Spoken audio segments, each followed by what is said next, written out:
Yo sahabat kuliner, balik lagi dengan gua Hans di Salam Kuliner Indonesia.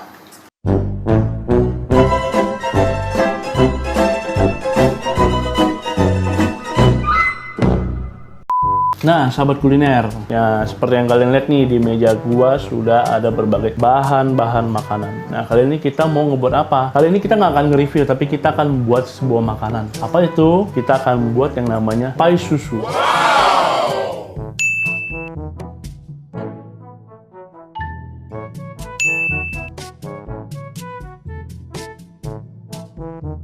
Sebelum kita buat, gue mau nanya nih, kita kan udah 14 hari lebih kita stay at home. Gimana kabar kalian? Bosen pasti ya? Pasti bosen. Maka dari itu, kita dari Salam Kuliner Indonesia pengen memberikan beberapa resep tentang makanan-makanan kuliner Indonesia. Salah satunya itu pai susu. Nah, di sini gue udah sediain bahan-bahan nih. Di sini gue ada tepung maizena, ada keju, ada susu kaleng, susu kental manis, terus ada perasa pandan. Di sini gue juga ada telur, lalu ada tepung, di sini ada blue band juga dan juga segelas air. Nah, ini bahan-bahan yang gampang kalian cari di dalam rumah. Bener nggak? Nah, tanpa banyak basa-basi lagi, sekarang kita langsung ke proses pembuatannya. Pertama-tama kita masukin dulu tepungnya, takarannya 10 sendok makan. Kita ambil tepungnya itu nggak usah terlalu tinggi ya, segini aja. Jangan sampai menggunung, 10 sendok ini. 1, 2, 3, 4, 5, 6, 7, 8, 9, 10. Setelah tepung, kita ayak.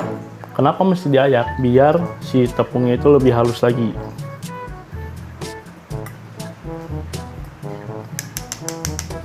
Setelah tepungnya udah selesai, kita ayak, kita campurkan dengan margarin. Seberapa takarannya? 1 sendok makan juga. Kita kira-kira aja, segini, 1 sendok. 1, 2, 3, 4, 5. Nah, ini margarinnya terserah kalian yang mau pakai margarin merek apa ya. Karena di sini kebetulan gue punyanya Forvita, jadi gue pakai Forvita. Oke, ini margarin sudah. Setelah tepung dan margarin udah dimasukin, sekarang kita campur. Nah, ini tepung sama blue band udah di dalam, kita aduk sampai merata.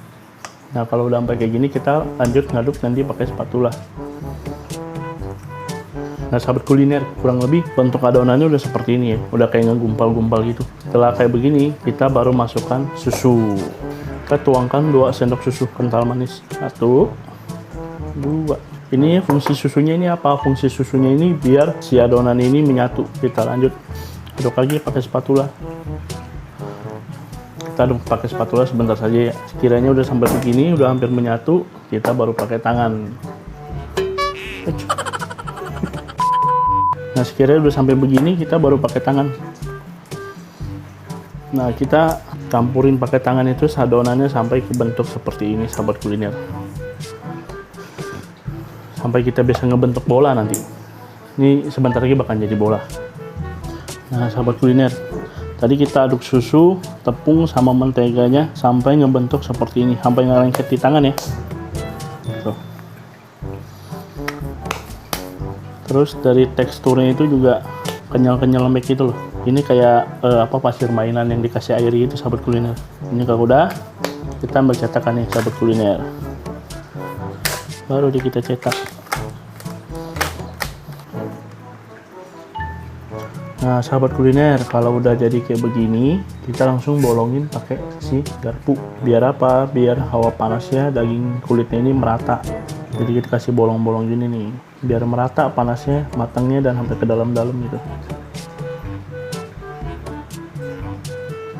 Oke, ini bagian kulitnya, sahabat kuliner. Oke, ini kalau kulitnya udah jadi, kita sampingkan dulu. Kita lanjut bikin ke fla-nya dia.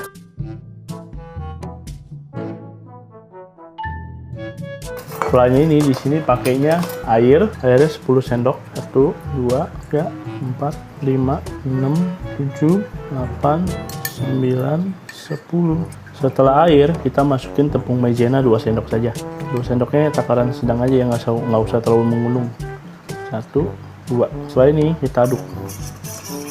Aduk sampai tepung maizena kecampur semua. Setelah itu kita masukkan 2 butir telur. 2. Nah, setelah kita masukkan telur, sekarang kita aduk. Kita aduk rata sampai tepung maizena dan telurnya merata semua. Oke, sekiranya sudah rata seperti ini, kita lanjut masukkan susu kental manis sebanyak kisaran antara 12 sendok makan sampai 20 sendok makan. Seberapa baiknya tergantung kalian suka manis apa enggak. Nah, kalau gue di sini gue sukanya 15 sendok makan aja. 1, 2, 3, 4, 5, 6, 7, 8, 9, 10, 11, 12, 13, 14, 15. Nah, di sini gue pakai 15 sendok susu karena menurut gue 15 sendok susu ini aja udah manis banget. Nah, udah susunya udah kita tuang, kita aduk lagi. Di sini kan dia masih kental nih. Kita aduk sampai cair. Sampai susunya menyatu dengan telur dan tepung maizenanya. Ini udah mulai cair ya, sahabat kuliner. Kita aduk sebentar lagi biar lebih merata. Nah, sahabat kuliner, kalau ini udah merata, ya warnanya bakalan seperti ini. Lalu dia juga akan cair. Beda ya, kalau tadi kita angkat kan agak kental tuh, kental dari susu kental manis. Kalau ini udah cair. Nah, sahabat kuliner, ini kulit dari pai susunya, dan ini flanya dia. Sekarang kita campurin jadi satu. Kita tuangnya pelan-pelan ya, jangan sampai ngedumprak.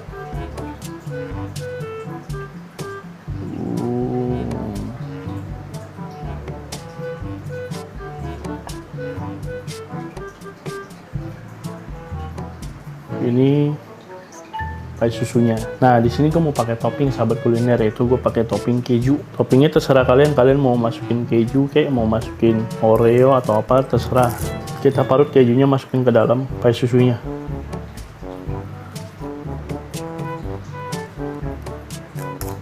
Nah, biar kejunya merata kita aduk sedikit sebentar. Nah, sahabat kuliner, ini pai susu kita udah jadi tapi belum matang. Nah, sekarang kita bakalan panasin ovennya dulu. Oke? Tips dari gua bikin kue pai susu ini apinya mesti kecil, jangan gede ya. Karena kalau gede nanti kulitnya bakalan gosong. Jadi apinya yang kecil aja. Terus proses pemanggangannya itu kurang lebih setengah jam. Nah, kalau misalkan udah 20 menit proses pemanggangan, kita buka oven, kita lihat dulu. Nah, kalau misalkan belum, kita tambah 10 menit lagi. Kalau udah setengah jam, kita lihat lagi nih. Kalau belum matang, kita tambah lagi 10 menit. Kenapa? Karena setiap oven itu apinya berbeda-beda sahabat kuliner. Oke, kita sekarang langsung ke ovennya saja ya. Nah, sahabat kuliner, sambil pai yang itu lagi dipanggang, ini gue udah bikin satu lagi pai. Cuman gue pengennya yang kali ini rasanya rasa wangi pandan. Nah, di sini kulitnya gue udah bikin. Terus di sini flanya juga gue udah bikin. Cara bikinnya sama kayak yang tadi. Nah, ini gue di sini nambahin yang namanya pasta pandan. Ini pewangi pandan. Wangi banget. Seberapa takarannya terserah kira-kira aja lah. Gue sini taruh juga nggak begitu banyak sih. Nah, cukup segini aja. Karena ini wangi banget. Lalu kita aduk-aduk lagi. Nah, aduk sampai warnanya merata ya sahabat kuliner.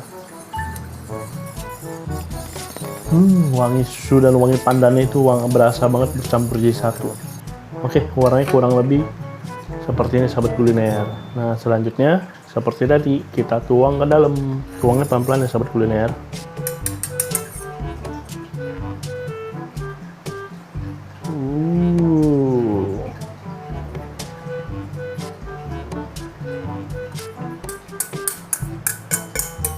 Nah, ini sahabat kuliner kue susu pandan nih. Kita langsung panggang aja ya sahabat kuliner.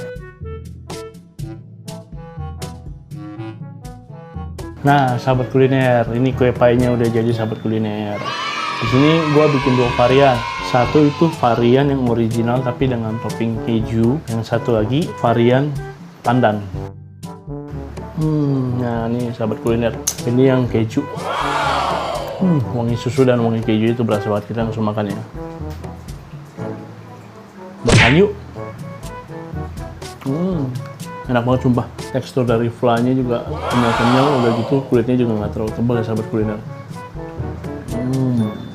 Nah, ini sahabat kuliner, ini yang pandan nih. Ini yang pandan, kulitnya juga nggak begitu tebal ya, tapi flanya tebal banget. Kita coba aja. Flanya goyang-goyang. Rasa dari susu plus pandan ini berasa banget sumpah. Nah, sahabat kuliner, ini resep kue pai susu yang anti gagal. Kalau nggak percaya, kalian bisa cobain di rumah. Langsung coba aja. Nanti resep-resepnya gue taruh di deskripsi. Sampai di sini dulu lah video kita yang tentang resep kue pai ini. Oke? Seperti biasa, jangan lupa like, comment, share, dan subscribe channel Salam Kuliner Indonesia dengan klik tombol subscribe dan loncengnya agar nggak ketinggalan video-video kita berikutnya. Oke? Salam Kuliner Indonesia. Dadah!